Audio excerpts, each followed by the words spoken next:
Photography में सबसे important होता है कंपोजिशन। आप अपने सब्जेक्ट को कैसे कंपोज कर रहे हो, आप अपनी फ्रेम को कैसे कंपोज कर रहे हो, वो बहुत ही इम्पोर्टेंट होता है। दूसरी सबसे इम्पोर्टेंट चीज़ होती है लाइटिंग। आप अपनी लाइट को कैसे कैमरा में कैप्चर कर रहे हो, कौन से एंगल से कैप्चर कर रहे हो, वो भी बहुत ही इम्पोर्टेंट होता है। लेकिन ये दोनों चीज़ें अच्छी होने के बाद भी अगर उसमें पोस्ट प्रोसेसिंग की गार्निशिंग ना लगे तो वो फ़ोटो अच्छी नहीं दिखती। जैसे आप बहुत से फ़ोटोज़ देखते हो और फ़ोटोज़ देख के ही पता चल जाता है कि ये फ़ोटोज़ इस फोटोग्राफ़र की है, तो उसका रीज़न होता है उसकी editing style. Post processing digital photography का बहुत ही इंपॉर्टेंट पार्ट आज बन चुका है। वैसे ये चीज़ कोई नई नहीं है, जब फिल्म्स में फोटोग्राफी होती थी तब भी थोड़ी बहुत स्किन रिटच डार्क रूम्स में होती थी। लेकिन मैं ये नहीं कह रहा कि बुरी कंपोजिशन और बुरी लाइटिंग एडिटिंग से ठीक हो सकती है, वो कभी एडिटिंग से ठीक नहीं हो सकती। लेकिन ये दोनों चीज़ें अच्छी होने के बाद भी पोस्ट प्रोसेसिंग नमक की मतलब सॉल्ट की जैसे काम करता है। जैसे अगर मैं ये फ़ोटो ऐसे प्रेजेंट करूं या फिर ऐसे प्रेजेंट करूं, या फिर मैं ये फ़ोटो ऐसे प्रेजेंट करूं या फिर ऐसे प्रेजेंट करूं, तो आप देख सकते हो कि पोस्ट प्रोसेसिंग की वजह से मेरे फ़ोटो का इम्पैक्ट कितना अच्छा आता है। वैसे देखा जाए तो पोस्ट प्रोसेसिंग या फिर कलर ग्रेडिंग में सबसे ज़्यादा यूज़ होने वाला सॉफ्टवेयर है लाइट रूम। तो आज हम लाइट रूम के 8 से 10 फीचर या फिर टूल्स की बात करेंगे जो कि आपको अच्छा एडिटर या फिर एफिशिएंट वर्कफ्लो में बहुत ही हेल्प कर सकता है, और मैं ये टूल्स रेगुलरली यूज़ करता हूँ। तो आइए देखते हैं। सबसे पहले बात करते हैं पिक्चर प्रोफाइल्स की। अगर आपने नया रॉ शूट करना शुरू किया है, अगर आपने शुरू में अगर रॉ फाइल्स लाइट रूम में इंपोर्ट की होगी तो आपको लगता होगा कि यार इससे तो अच्छे मेरे जेपेग ही दिखते हैं। तो इसका रीज़न क्या है कि जब आप जेपेग डायरेक्टली कैमरा में शूट करते हो तब वो रॉ से ही कन्वर्ट होते हैं, लेकिन बीच में बेसिक एडजस्टमेंट होते हैं according to your picture profile. लेकिन जब आप रॉ फाइल्स लाइट रूम में इंपोर्ट करते हो तब कैमरा की पिक्चर प्रोफाइल के हिसाब से वो इसमें कन्वर्जन नहीं होते। तो आप देख सकते हो कि लाइट रूम में जो डिफ़ॉल्ट पिक्चर प्रोफाइल है वो एडोब कलर की पिक्चर प्रोफाइल है। तो इसको आप चेंज कर सकते हो यहाँ से प्रोफाइल ब्राउज़र में जाके। जब आप प्रोफाइल ब्राउज़र में जाओगे तो यहाँ पे आपको डिफरेंट टाइप की पिक्चर प्रोफाइल्स दिख जाएंगी, जैसे एडोब कलर यहाँ पे डिफ़ॉल्ट होती है। लेकिन सबसे अच्छी बात यह है कि आप जब नीचे जाओगे कैमरा मैचिंग में तो आपको 5 से 6 पिक्चर प्रोफाइल्स यहाँ पे दिख जाएंगी। तो जो मेरा कैमरा है EOS R6, तो उसके हिसाब से मुझे सबसे अच्छी लगती है फेथफुल पिक्चर प्रोफाइल। जो पोर्ट्रेट में मेरे स्किन टोन्स, जो मेरे फ़ोटो के स्किन टोन्स, वो सब बहुत ही अच्छे से निकल के आते हैं। तो आप अपने कैमरा के हिसाब से देख सकते हो कि आपको कौन सी पिक्चर प्रोफाइल सबसे अच्छी सूटेबल है। नेक्स्ट, अगर आपने फोटोशॉप के ट्यूटोरियल्स देखे होंगे या फिर डिज़ाइनिंग सॉफ्टवेयर के देखे होंगे तो आप एक चीज़ नोटिस करते होंगे कि वहाँ पे लोग सॉफ्टवेयर को ऑर्गेनाइज रखते हैं। मतलब अगर फोटोशॉप में देखोगे तो लेयर्स को रीनेम करते हैं या फिर उसकी ग्रुपिंग बनाते हैं जिससे वो कंफ्यूज कम हो। तो लाइट रूम में भी एक छोटी सी ऐसी चीज़ है जिससे आपका ये मेसी इंटरफेस है उसको आप थोड़ा क्लीन रख सकते हो। जैसे अगर आप यहाँ पे देखोगे तो यहाँ पे इतने सारे टैब ओपन हो चुके हैं। यहाँ पे मैं बेसिक एडजस्टमेंट कर रहा हूँ, यहाँ पे वापस से मैं नीचे जाके कैलिब्रेशन में कुछ चेंजेस कर रहा हूँ, तो यहाँ पे आपके बहुत सारे टैब ओपन हो चुके हैं। तो अगर इसको आप क्लीन रखना चाहते हो तो कोई भी टैब में राइट क्लिक करके आपको सोलो मोड पे क्लिक कर देना है।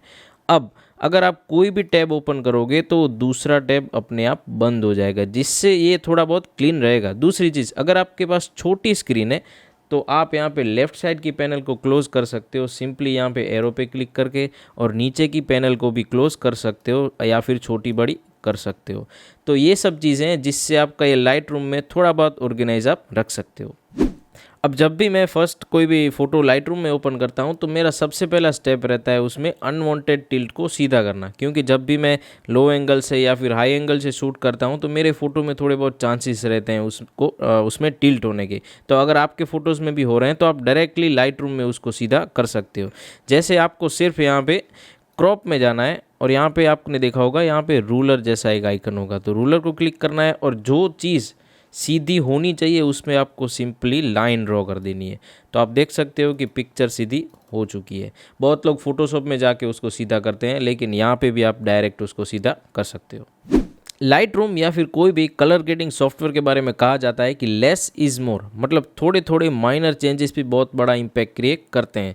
और ये बात आप कर्व्स के बारे में अच्छी तरीके से कह पाओगे, क्योंकि अगर आप कर्व्स में थोड़े बहुत भी एडजस्टमेंट करोगे तो बहुत बड़ा इम्पैक्ट वो क्रिएट करते हैं।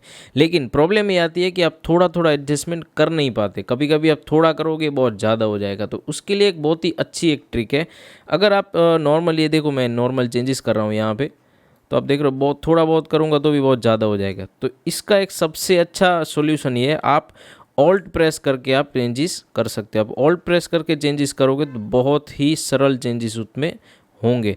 तो ये बहुत ही अच्छी ट्रिक है कर्व्स में, अगर आप माइनर चेंजेस करना चाहते हो और अगर आप कर्व्स को अच्छी तरीके से यूज़ करना चाहते हो।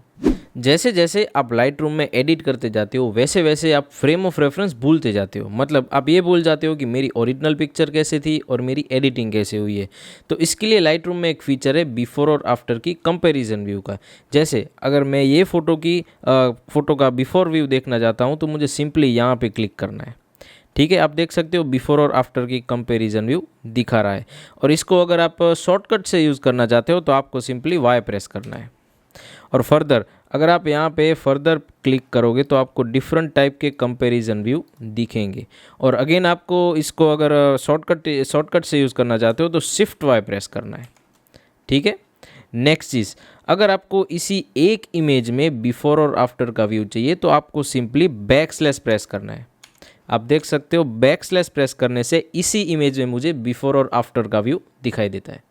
जब आप सनलाइट में शूट करते हो तो आपकी फ़ोटोज़ बहुत ही कॉन्ट्रास्टी आती है, मतलब आपकी फ़ोटोज़ में ब्राइट हाईलाइट्स होते हैं और आपकी फ़ोटोज़ में डार्क शेडोज़ भी हो सकते हैं। तो ऐसी फ़ोटोज़ को जब आप पोस्ट प्रोसेस करते हो तो अगर आप गलती से एडजस्टमेंट थोड़े बहुत इधर उधर कर दोगे, अगर बिगिनर हो आप, तो एक प्रॉब्लम होती है कि आपके हाईलाइट्स या फिर शेडोज़ क्रश होते हैं, मतलब क्लिप होने के चांसेस होते हैं।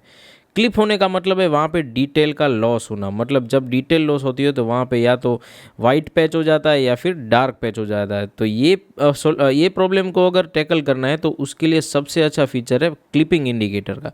आपको सिंपली यहाँ पे हिस्टोग्राम में ये जो दो एरो दिख रहे हैं उस पर क्लिक कर देना है एक बार, तो आपका क्लिपिंग इंडिकेटर एक्टिव हो जाएगा। और इसको अगर आप शॉर्टकट से यूज़ करना चाहते हो तो सिंपली जे प्रेस करना है।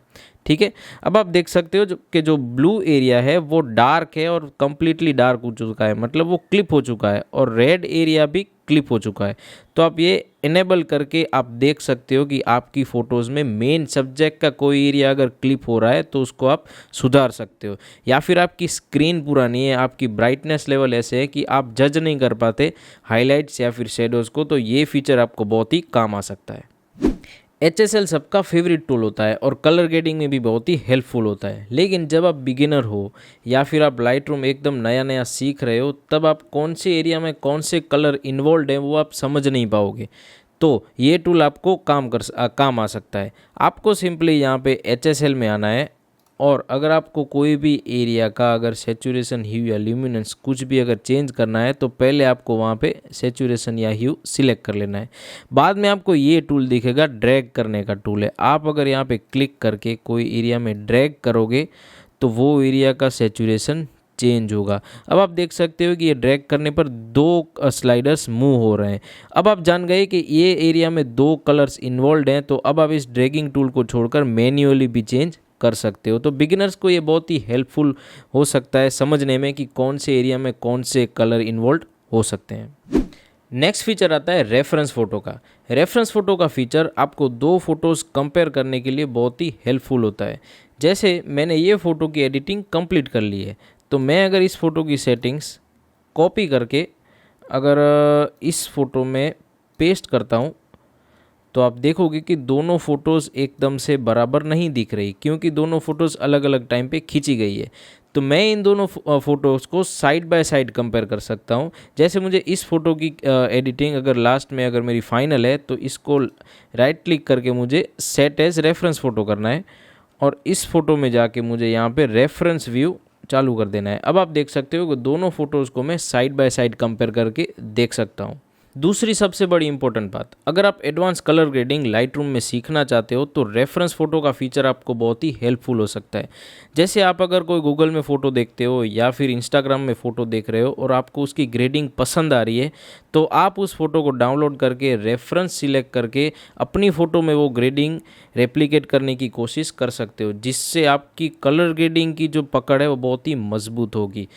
लेकिन ये चीज़ बिगिनर्स शायद कम कंसीडर करेंगे, लेकिन जो डेविंसी रिजॉल्व जो प्रोफेशनली यूज़ होता है वीडियो कलर ग्रेडिंग में, उसमें भी फीचर होते हैं रेफरेंस फ़ोटो के, जिसमें आप फिल्म्स के जो स्क्रीनशॉट होते हैं उसका रेफरेंस लिया जाता है और उससे वीडियो की कलर ग्रेडिंग की जाती है। और ऐसे स्क्रीनशॉट डाउनलोड करने के लिए वेबसाइट्स भी अवेलेबल हैं। तो ये फीचर बहुत ही हेल्पफुल हो सकता है कलर ग्रेडिंग अगर आप सीरियसली सीखना चाहते हो तो।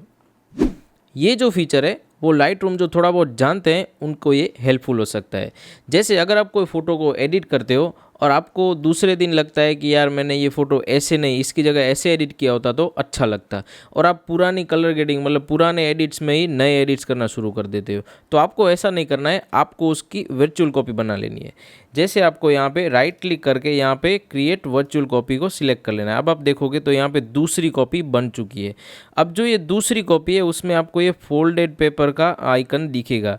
ये जो कॉपी है वो सिर्फ लाइट रूम के कैटलॉग में रहेगी, वो ओरिजिनल फोल्डर में नहीं जाएगी। आप जितनी चाहे उतनी कॉपीज़ बना लेते हो। मैं 4 कॉपीज़ बना के उसमें थोड़े थोड़े चेंजेस कर देता हूँ।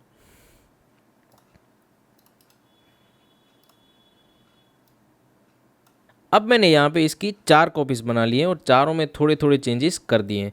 अब मुझे ये चारों फ़ोटोज़ को अगर साइड बाय साइड कंपेयर करना है तो मुझे सिंपली यहाँ पे लाइब्रेरी में जाना है और यहाँ पे मुझे चारों फ़ोटो को सिलेक्ट करके मुझे यहाँ पे सर्वे व्यू में जाना है। अब आप देख सकते हो कि मैं चारों फ़ोटो को साइड बाय साइड कंपेयर करके जो मुझे फाइनल जो पसंद आए ग्रेड उसको मैं सिलेक्ट कर सकता हूँ। और अगेन ये फीचर भी डेविंसी रिजॉल्व जैसे सॉफ्टवेयर में यूज़ होता है। नेक्स्ट, आप ये तो जानते ही होंगे कि अगर आपको कोई स्लाइडर रीसेट करना है तो आपको सिंपली उस पर डबल क्लिक करना है। लेकिन अगर मुझे पूरे सेचुरेशन टैब को ही रीसेट करना है तो एक एक स्लाइडर को डबल क्लिक करके मुझे रीसेट करना पड़ेगा। लेकिन उसका एक ऑल्टरनेटिव है। जैसे अगर आपको पूरा सेचुरेशन ही रीसेट करना है तो सिंपली आपको ऑल्ट प्रेस करना है। ऑल्ट प्रेस करके ही आपको दिखेगा कि यहाँ पे रीसेट सेचुरेशन का ऑप्शन आ गया है, तो आपको सिंपली ऑल्ट प्रेस करके यहाँ पे रीसेट सेचुरेशन पे क्लिक कर देना है, तो पूरा सेचुरेशन टैब रीसेट हो जाएगा। दूसरी चीज़, अगर आपको कोई लाइट रूम के किसी टैब को जैसे टोन कर्व या फिर HSL को टेम्पररी डिसेबल करना है, तो पहले के लाइट रूम वर्जन्स में ऐसा था कि ये जो इनेबल डिसेबल का जो आइकन है उस पर क्लिक करते ही वो डिसेबल हो जाता था। लेकिन अब के लाइट रूम के वर्जन में ऐसा है कि इसको क्लिक छोड़ने पर वो वापस से इनेबल हो जाता है। तो अगर आपको ये टेम्पररी डिसेबल करके रखना है तो आपको सिंपली ऑल्ट प्रेस करना है, तो यहाँ पे एक स्विच आ जाएगी जिसको बंद करके आप उसको डिसेबल करके रख सकते हो। तो ये थे लाइट रूम के 10 ऐसे फीचर्स जिनमें से मोस्ट ऑफ द मैं रेगुलर बेसिस पे यूज़ करता हूँ और मुझे वो एफिशिएंट एडिटर बनाते हैं। और आपको भी शायद बहुत से फीचर्स इनमें से पहले से मालूम होंगे, लेकिन आई होप कि आपको ऐसी कोई भी एक चीज़ मिली हो या फिर ऐसी कोई इन्फॉर्मेशन मिली हो जो आपको फ्यूचर में काम आ सके। और इन 10 में से आपको सबसे ज़्यादा यूज़फुल कौन सी ऐसी चीज़ लगी है वो आप मुझे कमेंट में बता सकते हैं। और मैंने मास्क के बारे में कोई भी बात नहीं की, कोई भी फीचर के बारे में नहीं बताया, क्योंकि मेरा एक वीडियो डेडिकेटेड मास्क के बारे में ही आएगा।